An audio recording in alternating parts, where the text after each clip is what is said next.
Chapter 1. I accidentally vaporized my pre-algebra teacher. Look, I didn't want to be a half-blood. If you're reading this because you think you might be one, my advice is close this book right now. Believe whatever lie your mom or dad told you about your birth and try to lead a normal life. Being a half-blood is dangerous. It's scary. Most of the time, it gets you killed in painful, nasty ways. If you're a normal kid reading this because you think it's fiction, great, read on. I envy you for being able to believe that none of this ever happened. But if you recognize yourself in these pages, if you feel something stirring inside, stop reading immediately. You might be one of us.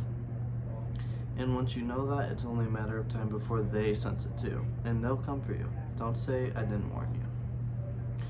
My name is Percy Jackson. I'm 12 years old, and until a few months ago, I was a boarding student at Yancey Academy, a private school for troubled kids in upstate New York. Am I a troubled kid? Yeah, you could say that. I could start at any point in my short, miserable life to prove it, but things really started going bad last May when our 6th grade class took a field trip to Manhattan. 28 mental case kids and 2 teachers on a yellow school bus heading to the Metropolitan Museum of Art to look at ancient Greek and Roman stuff. I know, it sounds like torture. Most Yankee field trips were, but Mr. Bruner, our Latin teacher, was leading the trip, so I had hopes. Mr. Bruner was this middle-aged guy in a motorized wheelchair. He had thinning hair and a scruffy beard and a frayed tweed jacket, which always smelled like coffee. You wouldn't think he'd be cool, but he told stories and jokes and let us play games in class. He also had this awesome collection of Roman armor and weapons, so he was the only teacher whose class didn't put me to sleep. I hoped the trip would be okay. At least I hoped for once I wouldn't get in trouble. Boy, was I wrong. See, bad things happen to me on field trips. Like at my 5th grade school when we went to Saratoga Battlefield, I had this accident with the Revolutionary War cannon. I wasn't aiming for the school bus, but of course I got expelled anyways. And before that, my 4th grade school, we took a behind-the-scenes tour of the Marine World shark pool, and I sort of hit the wrong lever on the catwalk, and our class took an unplanned swim. And the time before that, well, you get the idea. This trip I was determined to be good. All the way into the city, I put up with Nancy Bobfit, the freckly, red-headed kleptomaniac girl hitting my best friend Grover in the back of the head with chunks of peanut butter and ketchup sandwich. Grover was an easy target. He was scrawny, he cried when he got frustrated. He must have been held back several grades because he was the only 6th grader with acne and the start of a wispy beard on his chin. On top of that, he was crippled. He had a note excusing him from PE from the rest of his life because he had some sort of muscular disease in his legs. He walked funny, like every step hurt him. But don't let that fool you. You should have seen him run. You should have seen him run when it was an enchilada day in the cafeteria. Anyways, Nancy Bobfit was throwing wads of sandwich that stuck in his curly brown hair, and she knew I couldn't do anything back to her because I was already on probation. The headmaster had threatened me with death by in-school suspension if anything bad, embarrassing, or even mildly entertaining happened on this trip. I'm going to kill her, I mumbled. Grover tried to calm me down. It's okay. I like peanut butter. He dodged another piece of Nancy's lunch. That's it. I started to get up, but Grover pulled me back to my seat. You're already on probation, he reminded me. You know you'll get blamed if anything happens. Looking back on it, I wish I decked Nancy Bobfit right then, right there. In-school suspension would have been nothing compared to the mess I got myself into. Mr. Bruner led the museum tour. He rode up in front in his wheelchair, guiding us through the big echoey galleries past marble statues and glass cases full of really old black and orange pottery. It blew my mind that this stuff has survived for 2,000, 3,000 years. He gathered us around a 13-foot stone column with a big sphinx on the top and started telling us how it was a grave marker, a steal, for a girl about our age. He told us about the carvings on the side. I was trying to listen to what he had to say because it was kind of interesting, but everyone around me was talking, and every time I told them to shut up, the other teacher chaperone, Mrs. Dodds, would give me the evil eye. Mrs. Dodds was the was this little math teacher from Georgia who always wore a black leather jacket even though she was 50 years old. She looked mean enough to ride a Harley right into your locker. She had come to Yancey halfway through the year when our last math teacher had a nervous breakdown.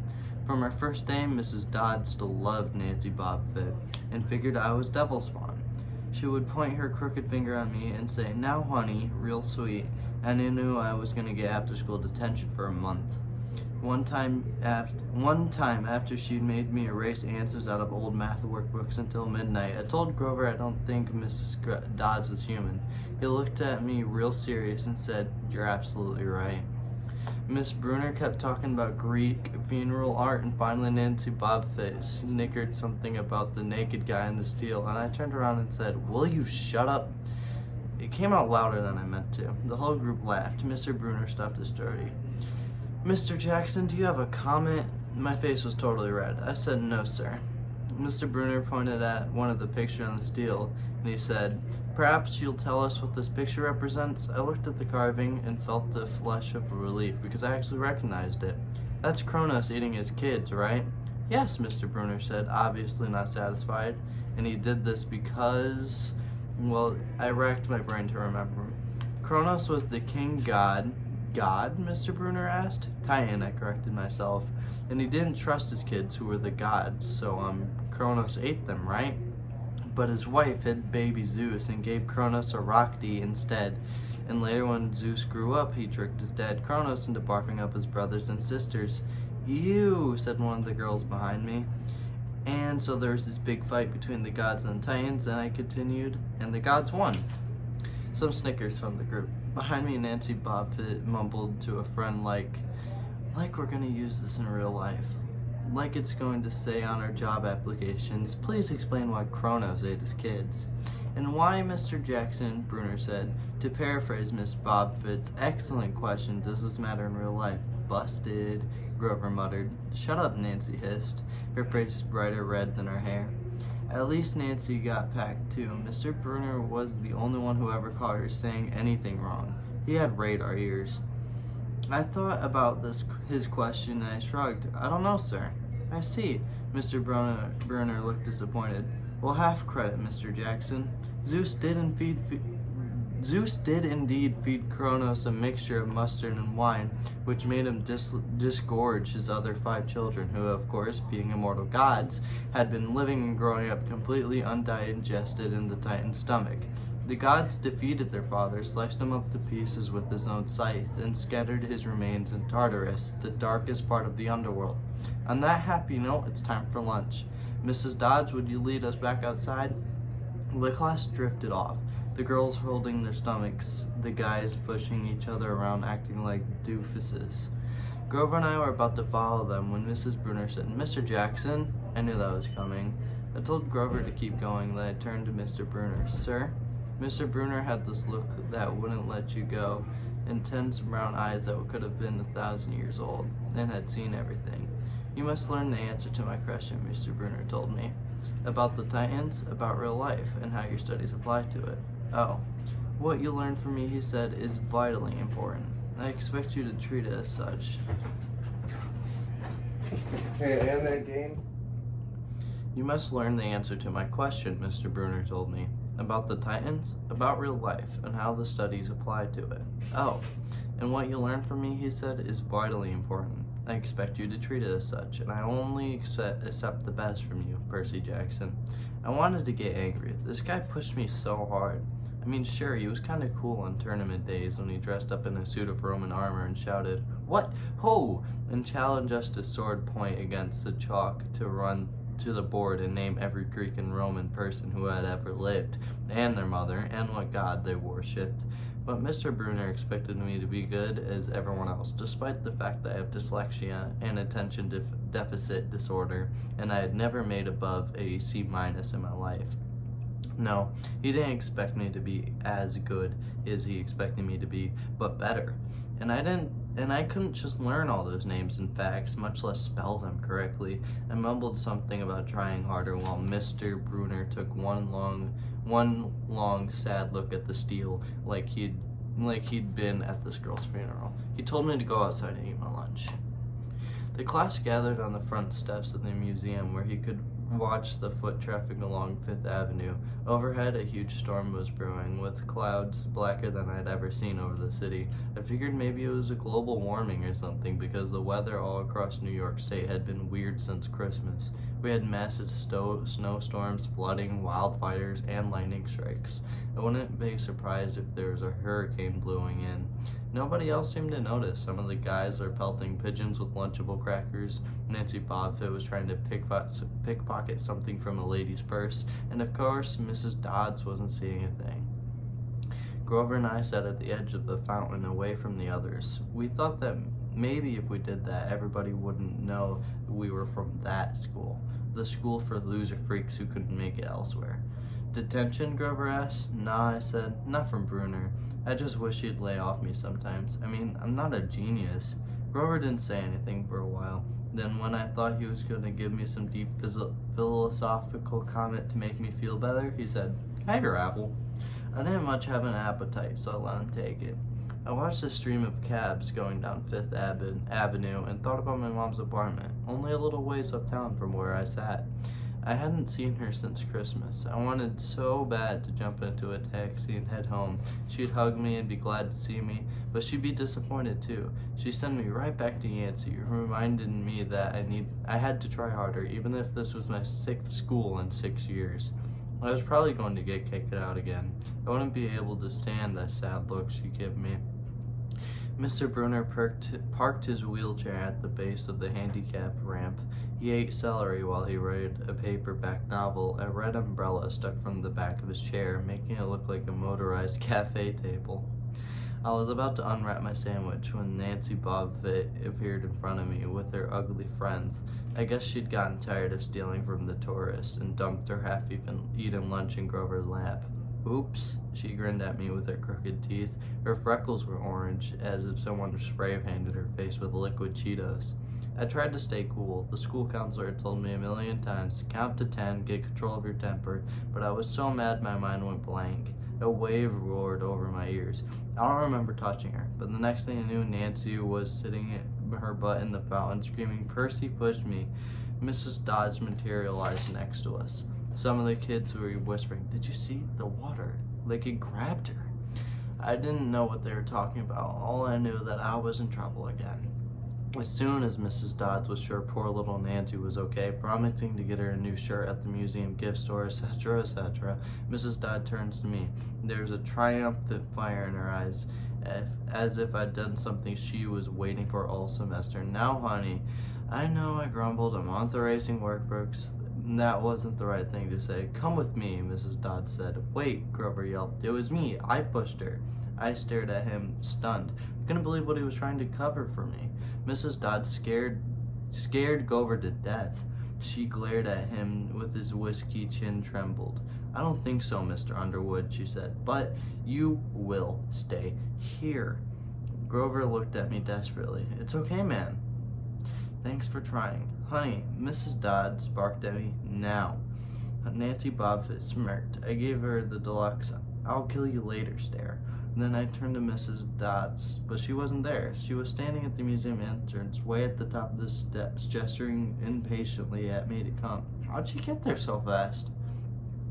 I have moments like that a lot, when my brain falls asleep or something. Next thing I know, I've missed something, as if a puzzle piece fell out of the universe and left me staring at the blank piece left behind it. The school counselor told me this was part of ADHD, my brain misinterpreting things. I wasn't so sure. I went after Mrs. Dodds.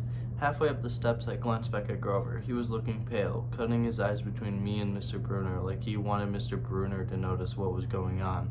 But Mr. Bruner was absorbed in his novel. I looked back up at Mr. Dodds. She had disappeared again. She was now inside the building at the end of the entrance hall. Okay, I thought. She's gonna make me buy a new shirt for Nancy at the gift shop. But apparently that wasn't the plan. I followed her deeper into the museum. When I finally caught up to her, we were back in the Greek and Roman section. Except for us, the gallery was completely empty.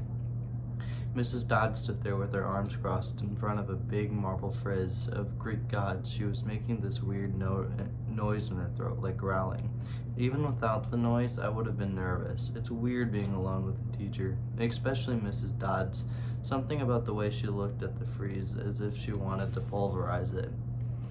"You've been giving us problems, honey," she said. I did the safe thing and said, "Yes, ma'am." She tugs off the cuffs of her leather jacket. "Did you really think you'd get away with it?" The look in her eyes was beyond mad. It was evil. "She's a teacher," I thought nervously. "It's not like she's going to hurt me." I said, I'll try harder, ma'am." Thunder shook the building. "We are not fools, Percy Jackson," Mrs. Dodds said. "It was only a matter of time before we found you out. Confess and you will suffer less pain." I didn't know what she was talking about.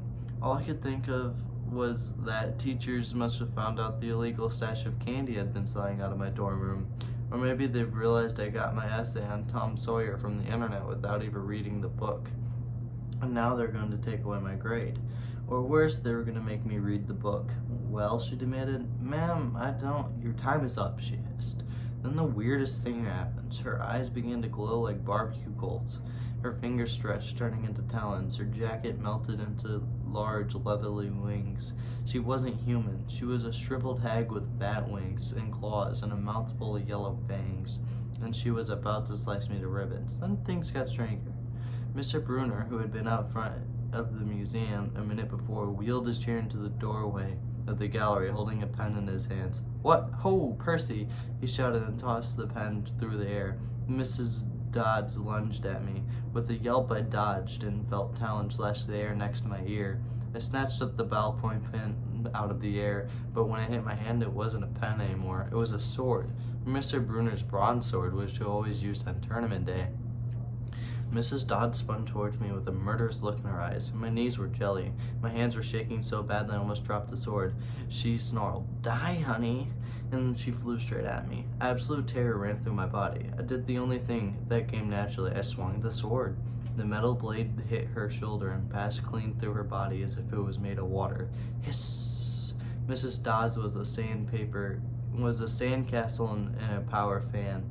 She exploded into yellow powder, vaporized on the spot, leaving nothing but the smell of sulfur and a dying screech and a chill of evil in the air, as if those two glowing eyes were still watching me. I was alone. There's a ballpoint pen in my hand. Mr. Bruner wasn't even there. Nobody there was me. My hands were still trembling. My lunch must have been contaminated with magic mushrooms or something. Had I imagined the whole thing? I went back outside. It had started to rain. Grover was sitting by the fountain, a museum map tented over his head. Nancy Bobbsey was standing there, soaked from her swim in the fountain, grumbling to her ugly friends. When she saw me, she said, "I hope Mrs. Kerr whipped your butt." I said, "Who?"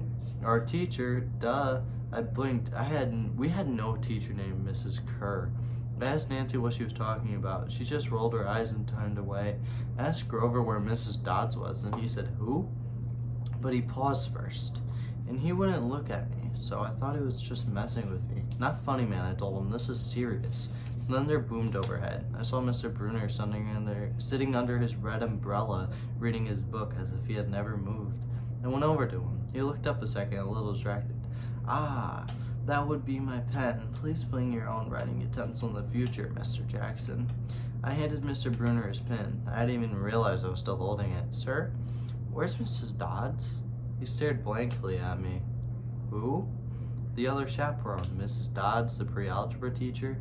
He frowned and sat forward, looking mildly concerned. "Percy, there is no Mrs. Dodds on this trip, and as far as I know, there's never been a Mrs. Dodds at Yancey Academy. Are you feeling all right?"